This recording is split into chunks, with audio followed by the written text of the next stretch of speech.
Hello, this is Indiphile Madletyana, rising star in African astronomy.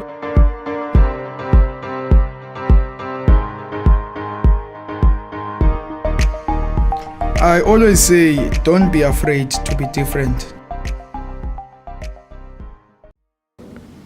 Greetings, this is Indiphile Madletyana, a rising star in African astronomy, certified by the Cosmic Savannah podcast. So today we'll be speaking about the moon, lunar phases, lunar eclipse, a bit on craters and the moon's impact on Earth. So as I mentioned in the so-called shooting stars video, that we'll be speaking about the moon, and when we'll be speaking about the moon, we'll go into craters. So I'll keep that promise and go into craters in this video. So the moon is this large, bright object that you see almost every day on the night sky. But it is bright. But remember, the light that comes from the moon is not exactly from the moon. It's light that's reflected from the sun. So the light comes from the sun and then hits and reflects on the moon, and then you see the moon is this bright object. So the moon has craters, of course. I'll go into that a bit later. So the moon provides us with a relatively stable climate.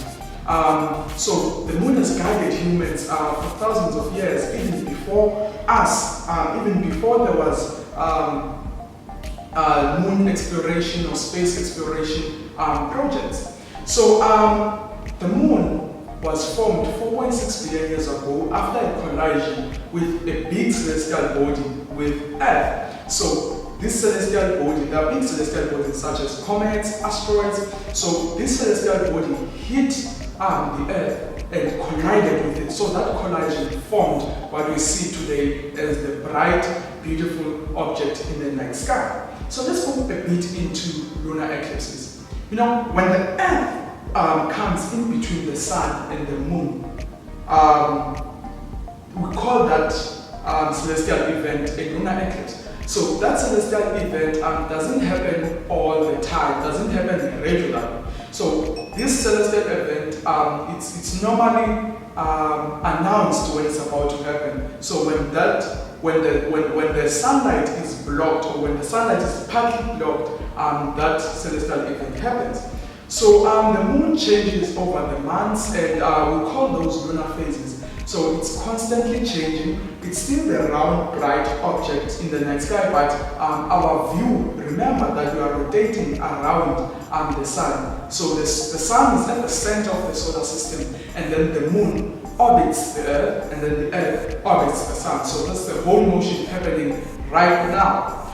So the Earth's shadow covers all or part of the lunar surface. So let's go into craters as well, because I did promise that I'd go into craters in this video.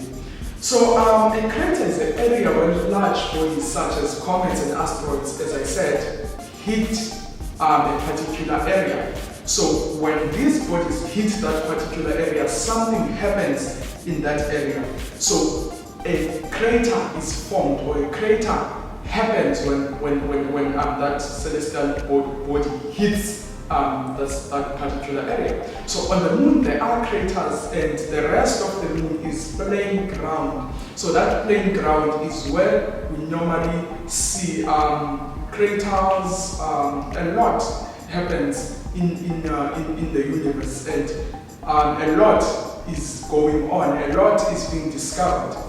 So let's go into, before we leave moon craters, remember that it has been like that for 4 billion years, meaning for 4 billion years, craters have been discovered on the moon. So meaning that for over 4 billion years, big celestial bodies such as comets and asteroids have been hitting a particular area on the moon. So the moon orbits Earth, and the Earth orbits the sun. So as the moon orbits the Earth, the visible part that we see changes and gives rise to the phases of the moon, lunar phases. So as it is constantly changing over and over again, it's giving rise to lunar phases that we see, moon phases as some may call them. So remember that the name for the moon is known as lunar. So this happens all the time and it's constantly changing, as I said. Remember that it's changing. The visible part sometimes may be invisible, sometimes may be visible, only a part of the moon is sometimes seen. So all that is called lunar phases. I hope you have learned a lot in this video, and I hope that we can go to the next person and explain what the moon is, explain what craters are, explain lunar phases, explain lunar eclipses, and go into depth. So this was just a short lesson for you, and if you did enjoy the video, click the subscribe button, click the like button and share. Let the world learn, observe and discover. Again, this is Indiphile Madletyana, a rising star in African astronomy, certified by the Cosmic Sound Podcast. I'm signing out and out.